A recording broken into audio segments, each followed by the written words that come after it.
Que a graça e a paz do Senhor Jesus Cristo esteja abundante na sua vida, em seu coração. Eu sou o evangelista e professor Márcio Mainardes e aqui estou para mais uma pré-aula da IBD. Nós estamos neste último trimestre de 2022 estudando a respeito da justiça divina, a preparação do povo de Deus para os últimos dias no livro de Ezequiel. E hoje nós estaremos comentando a respeito da lição de número 3, que traz o título As Abominações do Templo. O texto áureo da nossa lição está em Ezequiel, capítulo de número 8, e o versículo 6, que diz: E disse-me, filho do homem, vês tu o que eles estão fazendo?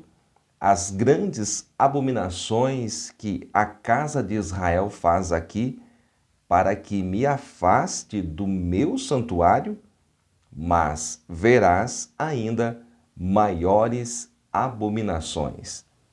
A verdade prática da nossa lição diz que o lugar mais sagrado da Terra Santa se tornou o centro das abominações, e isso serve como prenúncio da apostasia generalizada do fim dos tempos.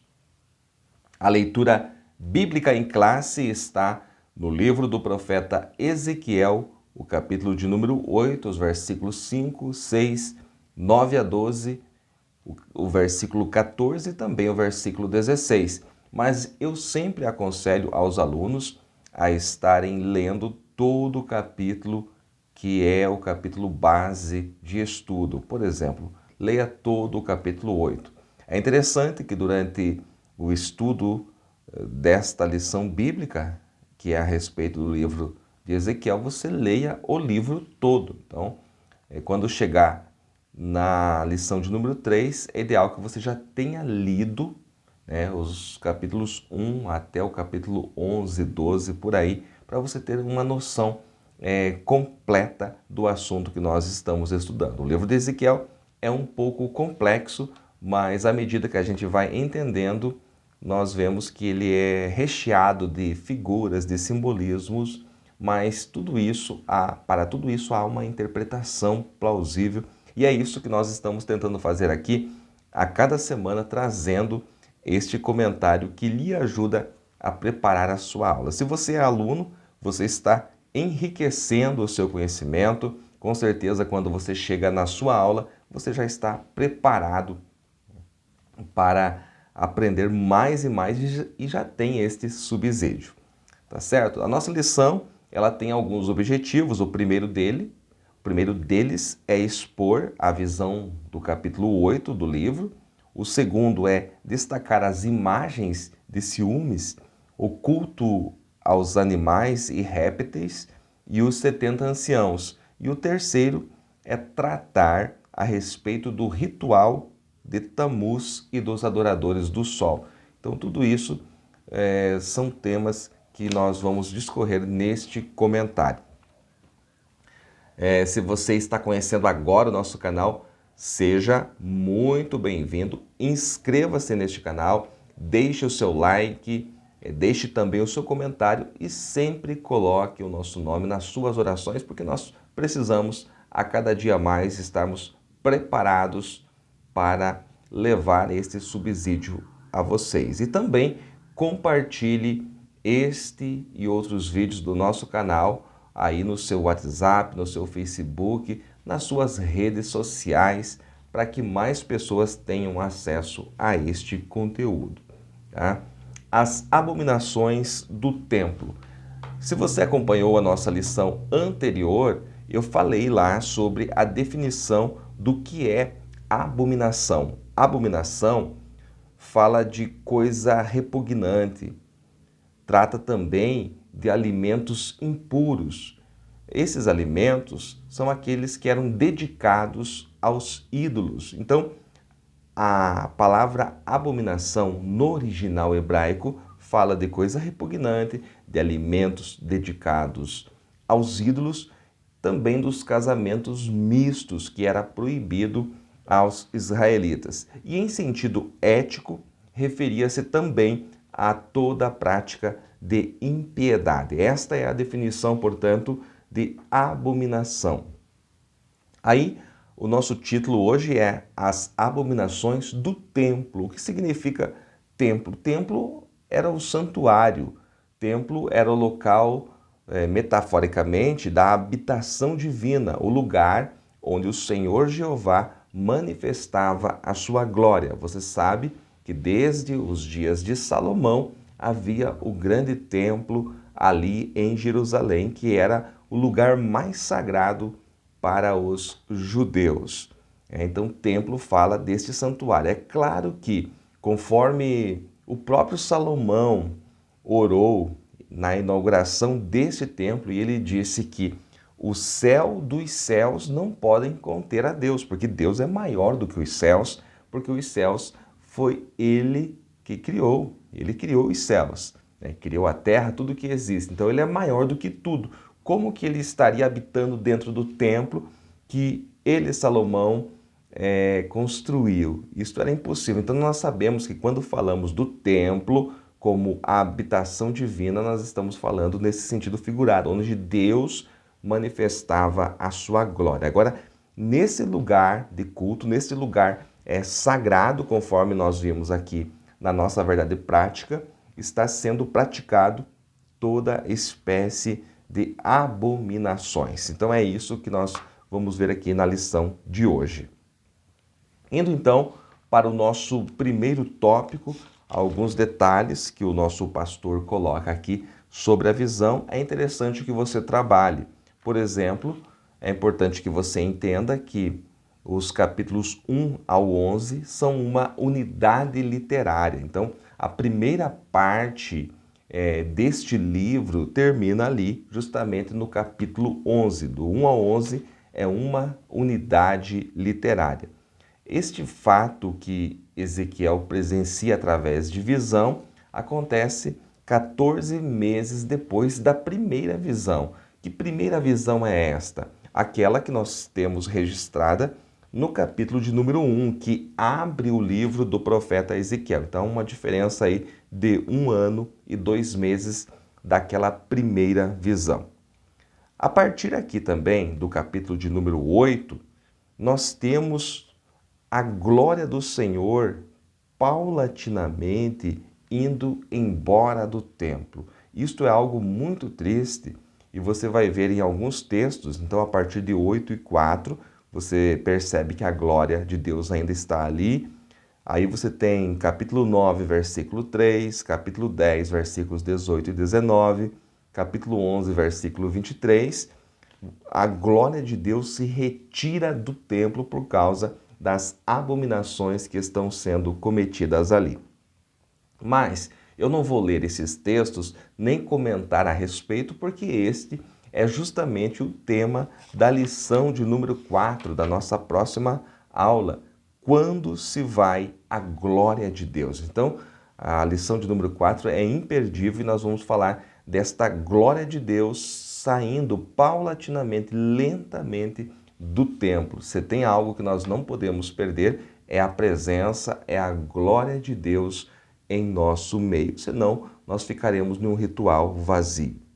Vamos olhar então para o texto bíblico do capítulo de número 8, olhando desde o versículo de número 1, diz assim: E sucedeu no 6º ano, no 6º mês, do 5º dia do mês, eu sentei na minha casa e os anciãos de Judá sentados diante de mim, a mão do Senhor caiu ali sobre mim. O que significa a mão do Senhor caiu sobre mim? Quer dizer que o Senhor veio sobre ele com poder. O Senhor o tomou através do seu Santo Espírito. É isso que quer dizer, a mão do Senhor caiu sobre mim. Ele sente o peso da presença de Deus. É por isso que os profetas, às vezes, quando eles têm algo a entregar, eles falam a respeito de peso, né? Se você olha lá para o livro do profeta Abacuque, de outros profetas menores, você vê eles falando peso que viu o profeta, porque é quando a mão do Senhor É quando a voz do Senhor, é quando a presença do Senhor vem sobre o profeta para entregar uma mensagem como esta, que é uma mensagem pesada, não é uma mensagem para massagear o ego do povo, para agradar o povo, mas sim uma mensagem de confronto, de exortação.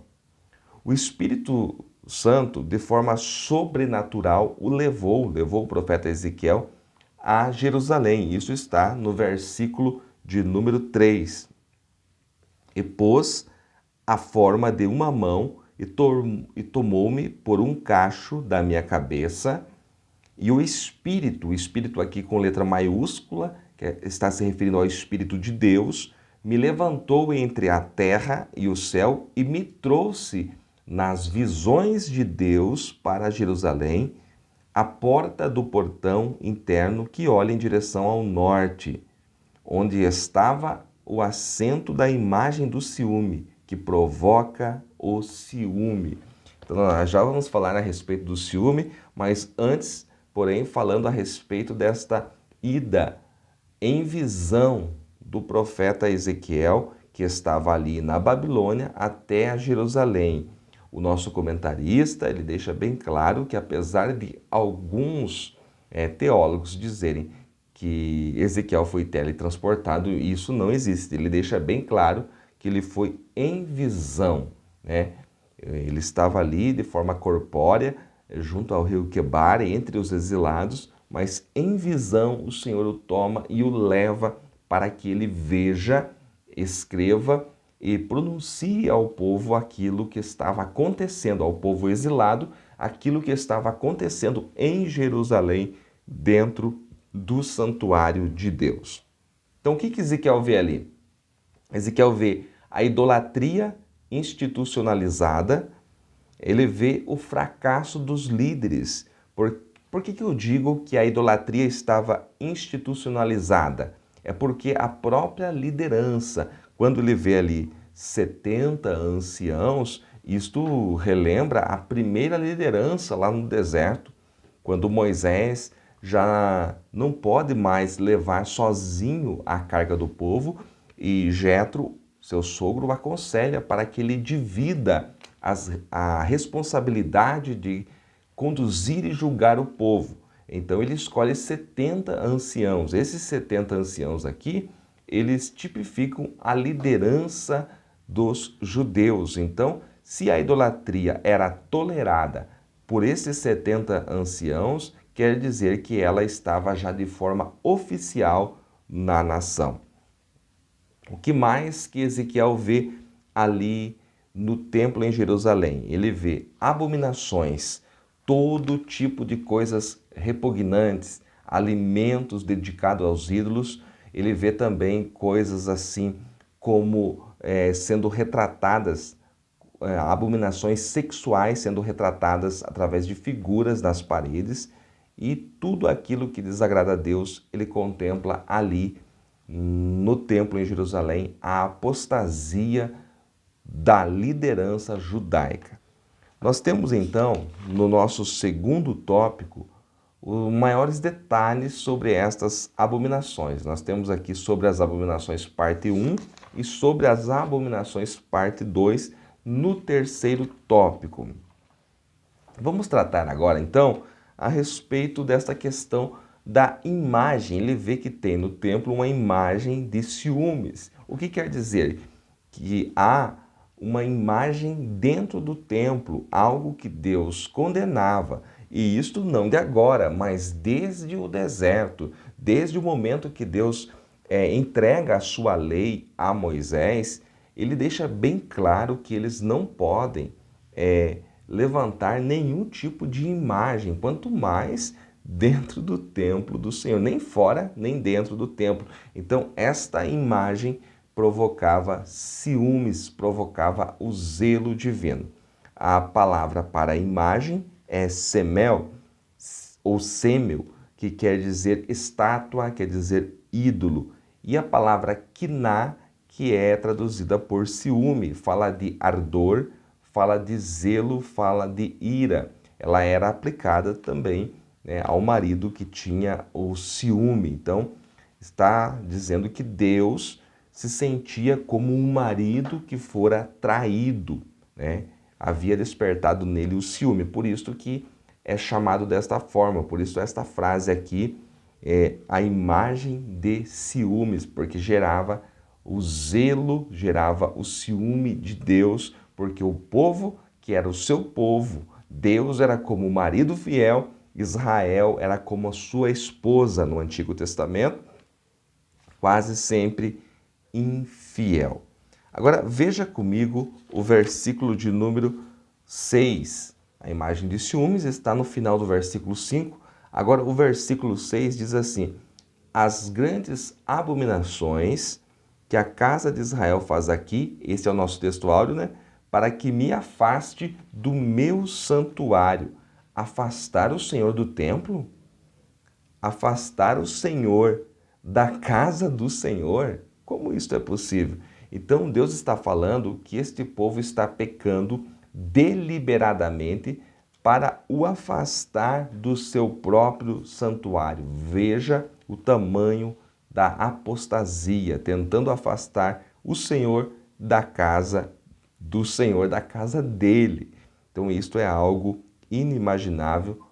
A que ponto chegou a idolatria, a perversão, a iniquidade deste povo? No versículo de número 10, diz ali: entrei e olhei, e eis que toda forma de répteis e de animais abomináveis e de todos os ídolos da casa de Israel estavam pintados na parede em todo o redor.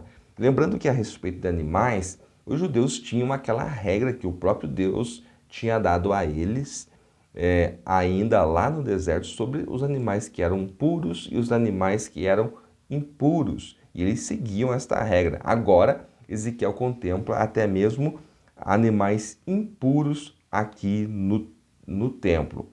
Então aqui era a zoolatria. O que é zoolatria? Adoração a animais. Este era tipo um culto egípcio, mas também havia neste culto não somente a imagem de animais, mas havia a imagem de práticas sexuais nas pinturas.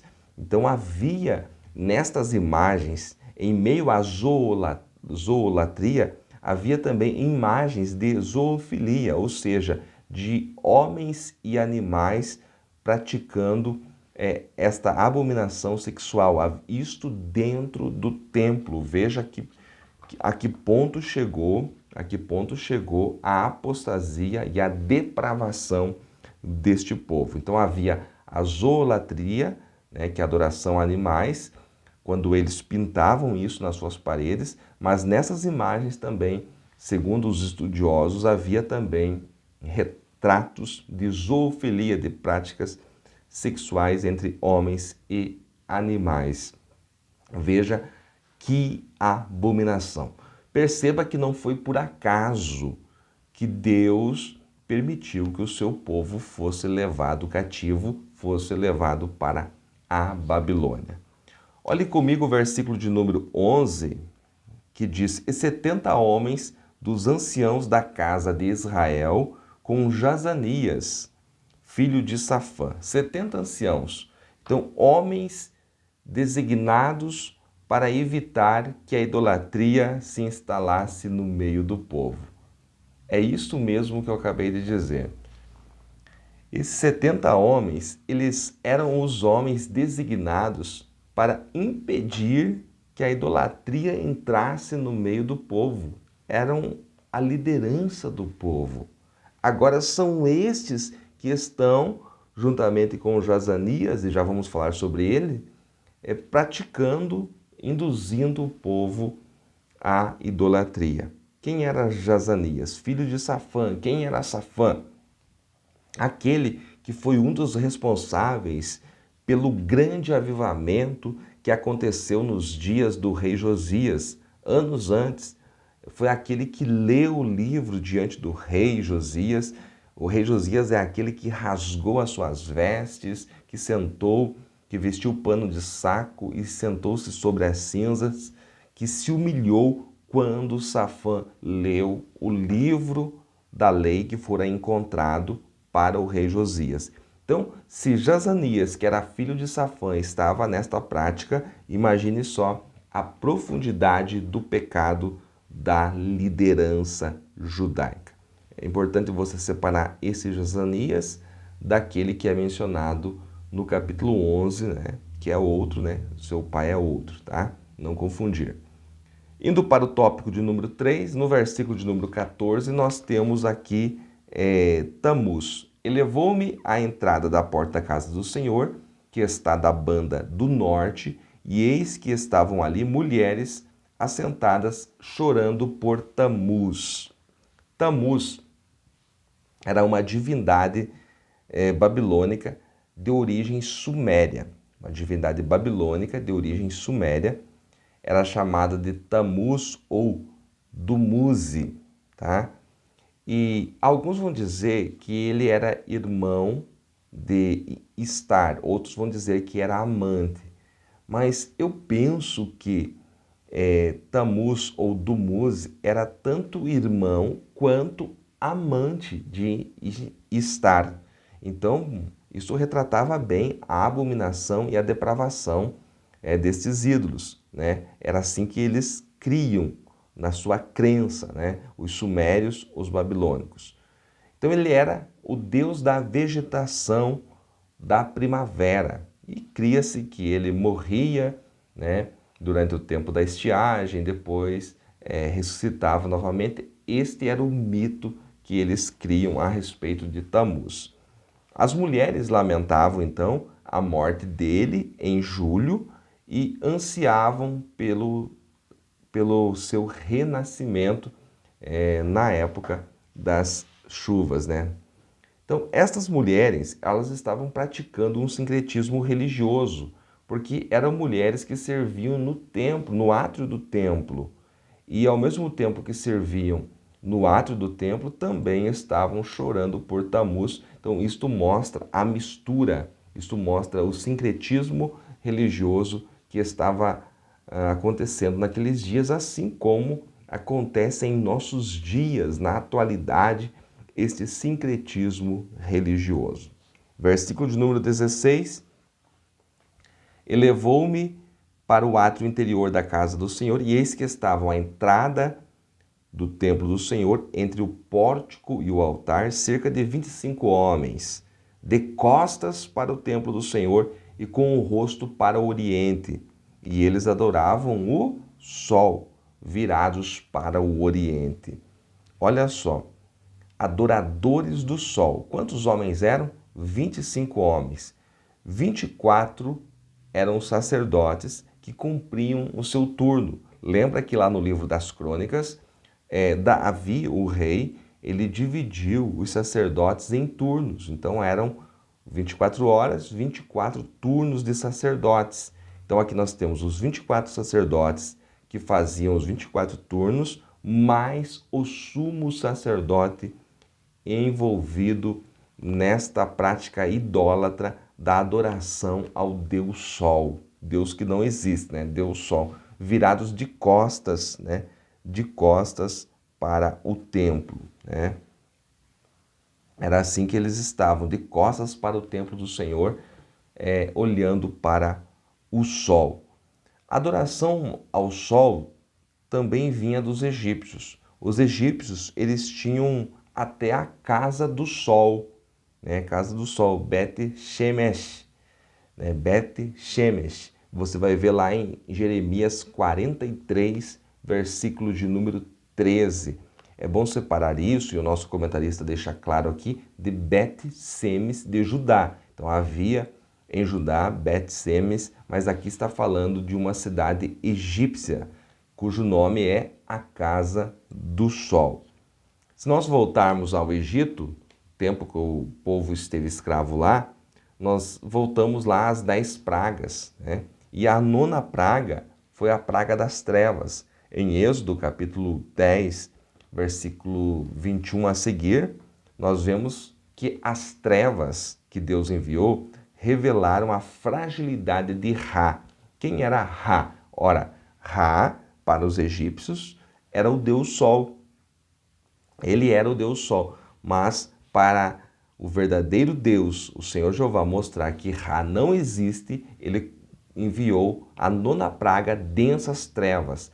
Mas não era apenas a ausência de luz, eram trevas palpáveis, diz no texto isso. Eram trevas densas que vieram sobre todos os egípcios para envergonhar, para mostrar que Ra, o Deus Sol, simplesmente era impotente, era frágil, ou seja, não existia. Mas na casa dos hebreus havia luz, enquanto os egípcios ficaram 3 dias sem poder fazer nada devido às densas trevas que dominaram o Egito para mostrar que Ra não existe, não existe Deus Sol. Como que é que o povo de Deus agora, a liderança, estava servindo ao Deus Sol? Falando agora sobre os anciãos que se colocavam diante do profeta Ezequiel, no início do texto, no início do capítulo 8, para ouvi-lo. Aqui são as lideranças que se colocavam diante do profeta, as lideranças que estavam entre os exilados, no cativeiro, lá junto ao rio Quebar, né? Essas lideranças se colocavam diante do profeta para ouvi-lo. Agora, é claro que dentre estes anciãos haviam aqueles que queriam realmente ouvir, havia aqueles que zombavam e havia aqueles que eram indiferentes, como na igreja. Enquanto você está ministrando uma pregação, enquanto você ministra até mesmo o tema da escola dominical, existem aqueles que estão lhe ouvindo de verdade, né, que estão aprendendo, que estão crescendo, há aqueles que estão apenas olhando os seus erros, as suas falhas na sua ministração, e há aqueles que são indiferentes, que não muda nada para eles, né? E há aqueles que nem vêm, né, que nem participam. Então, entre estes anciãos que vinham até o profeta, havia todo tipo de gente. Por que eu estou falando isso? Porque alguns afirmam que eles vinham somente para zombar do profeta, mas não é verdade, havia aqueles sim que queriam ouvir a palavra do Senhor, mesmo estando exilados, mesmo estando na Babilônia. Queridos, havia muito mais para a gente comentar aqui, mas o nosso tempo já foi. Que Deus em Cristo vos abençoe mais e mais, que você seja ricamente abençoado, que a sua aula seja muito produtiva, em nome de Jesus.